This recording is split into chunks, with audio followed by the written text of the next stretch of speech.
On the 18th of July, rumors reached Stauffenberg that the Gestapo had knowledge of the conspiracy and that he might be arrested at any time. This was apparently not true, but there was a sense that the net was closing in and that the next opportunity to kill Hitler must be taken because there might not be another.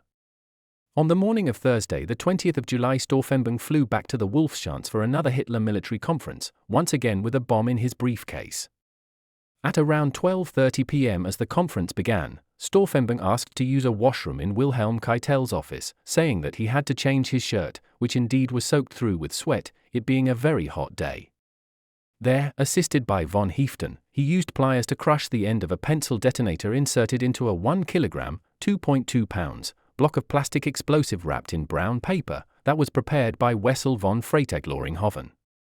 The pencil detonator consisted of a thin copper tube containing cupric chloride that would take about 10 minutes to silently eat through wire holding back the firing pin from the percussion cap. It was slow going due to war wounds that had cost Stauffenberg an eye, his right hand, and 2 fingers on his left hand. Interrupted by a guard knocking on the door advising him that the meeting was about to begin, he was not able to prime the second bomb, which he gave to his aide-de-camp, Werner von Haeften. Stauffenberg placed the single-primed bomb inside his briefcase and, with the unwitting assistance of Major Ernst John von Freytag, entered the conference room containing Hitler and 20 officers, positioning the briefcase under the table near Hitler. Page needed. After a few minutes, Stauffenberg received a planned telephone call and left the room.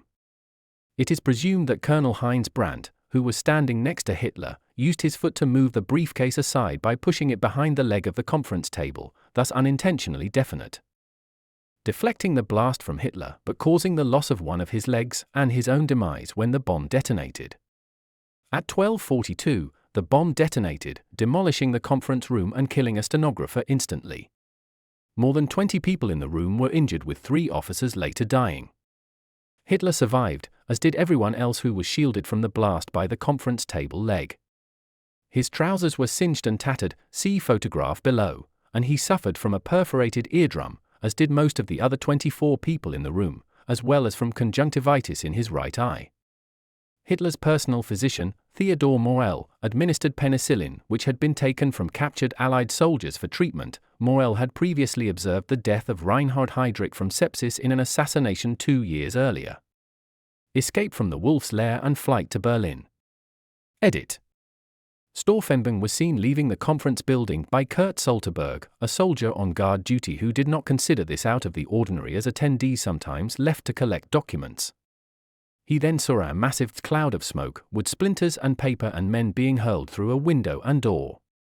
Stauffenberg, upon witnessing the explosion and smoke, erroneously believed that Hitler was truly dead.